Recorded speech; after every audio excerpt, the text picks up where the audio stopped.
Muy buenas noches, soy Gonzalo Priale, esto es 4 a la N. La descentralización en el Perú ha enfrentado múltiples problemas y desafíos. El proceso, iniciado el 2002, muestra resultados insuficientes para promover un desarrollo menos desigual en las regiones. ¿Estamos ante un fracaso que debe reconocerse para enmendar el diseño y los procesos? Esta noche lo analizaremos con Milton Bongese, director de Videnza Consultores y exministro de Vivienda y de Agricultura. Mesías Guevara, político, exgobernador regional de Cajamarca. Y Javier Portocarrero, director ejecutivo del Consorcio de Investigación Económica y Social, CIES. Muy buenas noches a los tres. Mesías, tras 2 décadas, ¿cuáles son las causas estructurales del fallido proceso de descentralización? Y te pido por favor que, además de los factores exógenos, hagas una especie de revisión del proceso desde el interior de las regiones. Gonzalo, muy buenas noches, muchas gracias por la oportunidad. Fíjate que yo no hablaría de fracaso, sino que yo diría que el proceso de descentralización es un constructo que está en función de construcción, en la cual sin lugar a dudas hay que hacer muchos cambios, hay que hacer muchos ajustes estructurales como tú bien lo has presentado. Hay que hacer cambios en 3 leyes fundamentales de punto de vista legal. Por ejemplo, en la ley orgánica del Poder Ejecutivo, en la famosa LOPE, donde tenemos que hacer grandes ajustes, y luego en la ley de base de descentralización y en la propia ley de orgánica de municipalidades, donde estos 3 niveles de gobierno tienen que actuar de manera sincronizada bajo el principio de la interdependencia, y hoy no viene ocurriendo ello. Hay una confusión también. Se está confundiendo la palabra descentralización con desconcentración. En este momento lo que se ha venido produciendo a lo largo de estos últimos años, desde que se empezó, ha sido un proceso de concentración, y por otro lado se ha trasladado muchas competencias, muchas, responsabilidades a los gobiernos descentralizados, ya sean municipios, ya sean gobiernos regionales, pero muchas veces no se han dado los recursos adecuados, tampoco lo que significa la parte de capacitación. Ahora, internamente, desde adentro, visto de que a las regiones lo que hace falta es establecer lo que es un cambio radical en su estructura misma como organización. Si tú ves los diversos gobiernos regionales, no todos son iguales. Hay unos que tienen, por ejemplo, gerencia de educación, hay otros que tienen dirección regional de educación.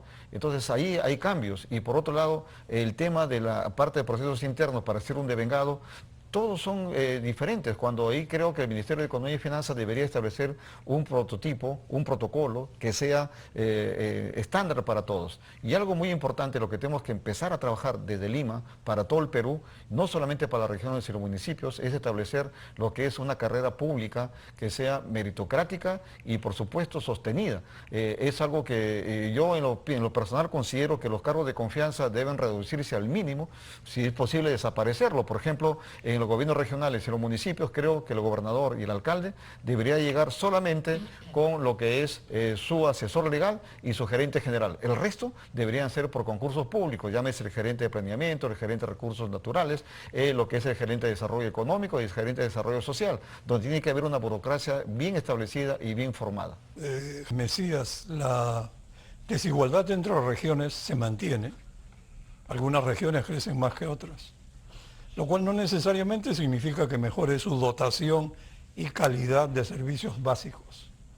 ¿Por qué no funciona la redistribución a pesar de la enorme cantidad de recursos asignados? Todo lo que está pasando en tema de la gestión de recursos está en función de lo que es el tema de cómo está estructurado un gobierno regional, ya sea desde el punto de vista funcional y también de lo que es contar con los recursos humanos.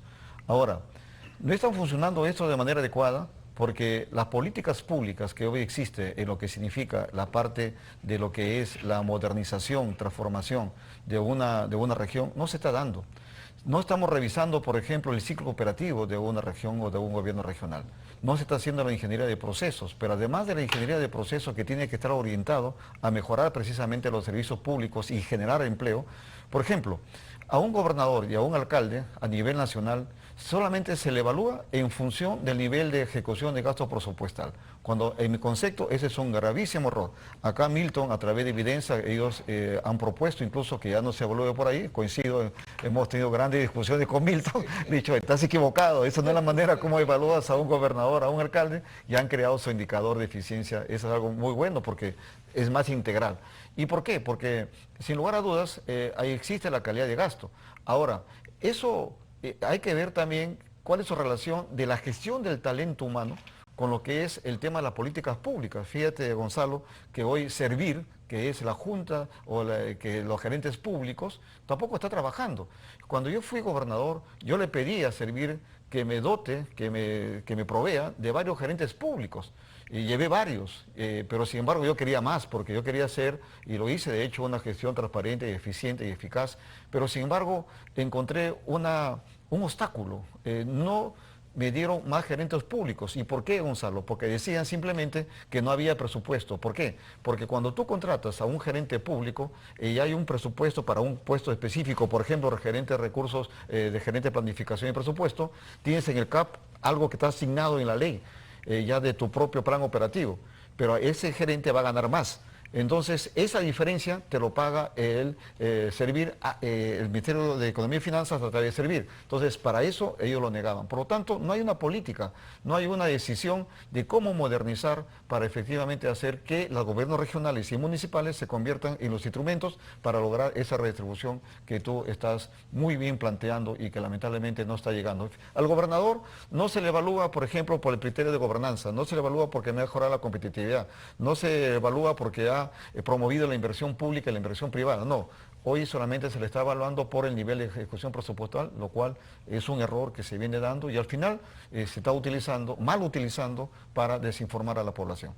Sobre el mismo punto, Mesías, como menciona Javier, efectivamente las principales causales de paralización de obras, según la Contraloría, por monto, son el incumplimiento de contratos, 43%, y controversias y arbitrajes, 31%. En tu experiencia, ¿crees que estas causales reflejan malos expedientes solamente o podrían contener elementos de corrupción también? Yo diría que lo que ha mencionado la Contraloría más que causas son consecuencias. Porque acá lo que debemos de hablar es, por ejemplo, de analizar, así como existe la cadena de valor, acá en el Perú, a través de las diversas obras públicas, se ha generado ya una cadena de antivalor. Y esa cadena de antivalor tenemos que corregir pronto. ¿Dónde empieza, mi estimado Gonzalo?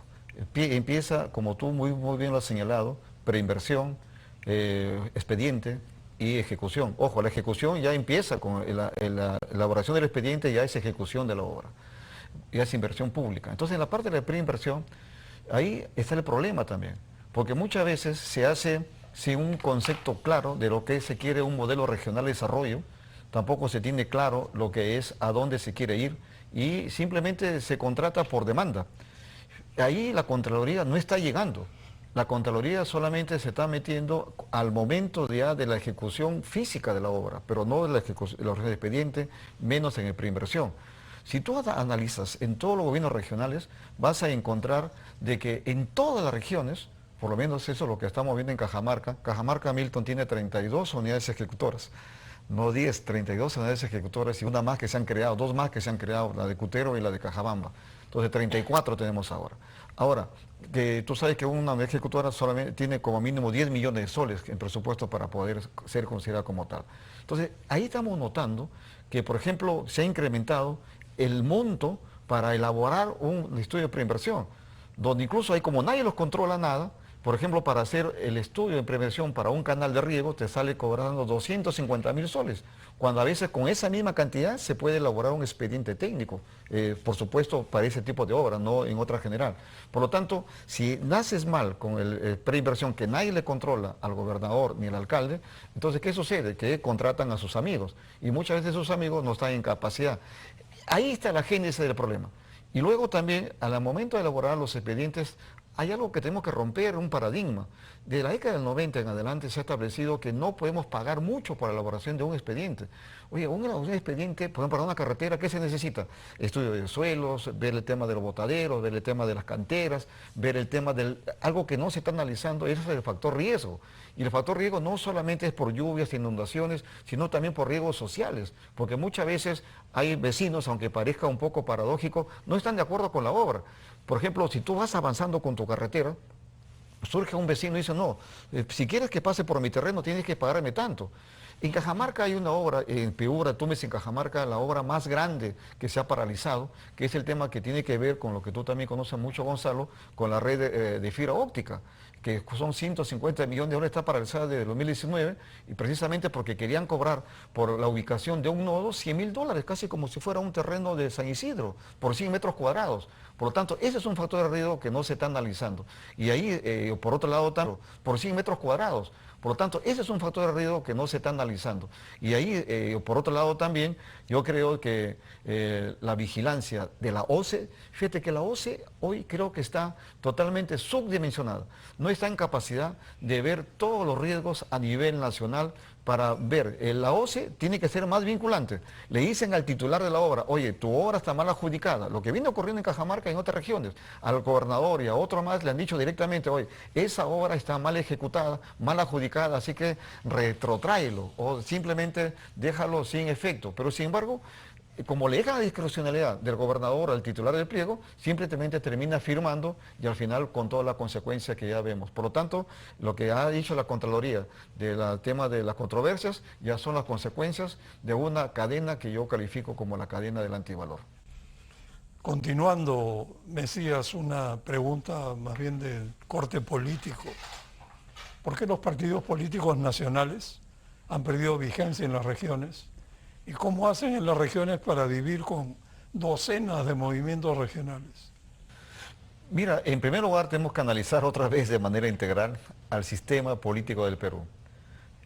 El sistema político del Perú ha colapsado, tanto de que el sistema de la institucionalidad, los que dirigen los procesos electorales y asimismo también los propios partidos políticos están en crisis.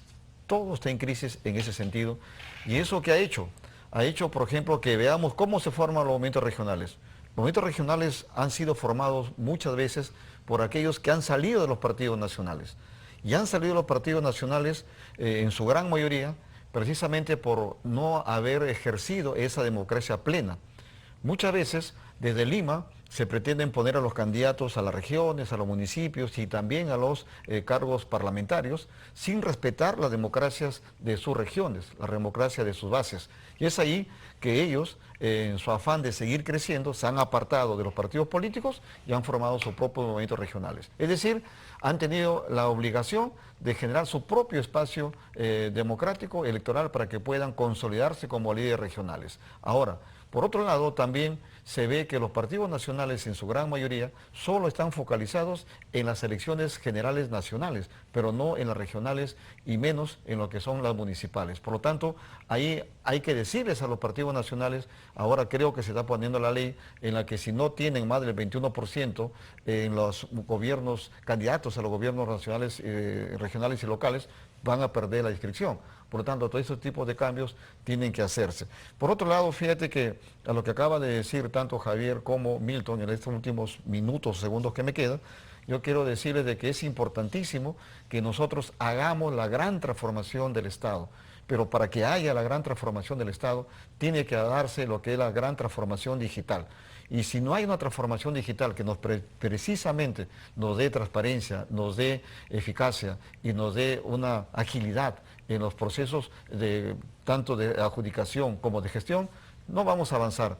Si nosotros hacemos la transformación del Estado, vamos a hacer que los tres niveles de gobierno, a la que yo llamo gobierno nacional y gobierno descentralizados, porque para mí no existen gobiernos subnacionales, para mí existen gobiernos descentralizados, que son los municipios y son las regiones, los cuales tienen que trabajar de manera sincronizada bajo el principio de la interdependencia. Por eso, mi querido Gonzalo, discúlpame que voy a hacer un cherry, pero te entrego este libro que ayer he presentado, que se titula Por la gran revolución digital, el campañar de nuestros tiempos, que tiene que ver con la transformación digital del gobierno. Muchas gracias, Mesías. Y para continuar con el tema, pero brevemente, ¿crees que va a prosperar esta iniciativa de quitar a los movimientos regionales de la competencia electoral? Yo pienso que fíjate que tal como dan, es otra vez que están, lamentablemente este Congreso está legislando a su imagen y semejanza de sus propios intereses. Ellos están tratando de eliminar los movimientos regionales, pero no porque quieran participar de manera corporativa, sino que están viendo a muchos liderazgos regionales como su competencia, tanto para aquellos que quieran ser senadores regionales o quieran ser ahora diputados regionales y lo ven como su competencia y simplemente los quieren bloquear. Es por eso que han mezclado dos cosas, Gonzalo. Han mezclado, por un lado, la eliminación o ver la reelección de los alcaldes y gobernadores con la desaparición de los movimientos regionales, cuando debe ser un tratamiento totalmente distinto. Y en vez de estar debatiendo lo que es la reelección, debería de establecerse, ampliar el periodo de los alcaldes y gobernadores de 4 a 5 años, tal y cual lo que es el presidente de la República y los parlamentarios. Mesías, tenemos un minuto, así que muy brevemente, a ver tus palabras finales. No, mira, Gonzalo, Javier, Milton, creo que el gran desafío que tenemos los peruanos y los que tenemos la oportunidad de expresarnos, tanto en medio de comunicación, a través de artículos, creo que tenemos que tener un pensamiento eminentemente propositivo y buscar lo que hoy hemos conversado, no con el ánimo de molestar a nadie, sino con el ánimo de corregir. Y ahí creo que una de las grandes correcciones que tenemos que hacer, sin lugar a dudas, es, vuelvo a repetir, lo que es transformar el Estado. En los 3 niveles de gobierno, en el gobierno nacional, la LOPE, por ejemplo, fíjate que en muchos ministerios ni siquiera tienen el cero papel. Es decir, siguen todavía con el papelito, que el papel va de oficina en oficina, cuando eso debería ser con firma electrónica y firma digital. Y eso también en todos los gobiernos descentralizados, tanto regionales como municipales, y por supuesto, pensando siempre que todos los servicios públicos tienen que estar orientados para mejorar el nivel de vida de todos los peruanos. Bueno, quiero agradecerles, ha sido una conversación bastante útil. Gracias Mesías, Milton y Javier. Y bueno, nada más que ha quedado evidenciado que la descentralización es probablemente uno de los problemas mayores que tiene el Perú y un hueso duro de roer. Muy buenas noches. Gracias.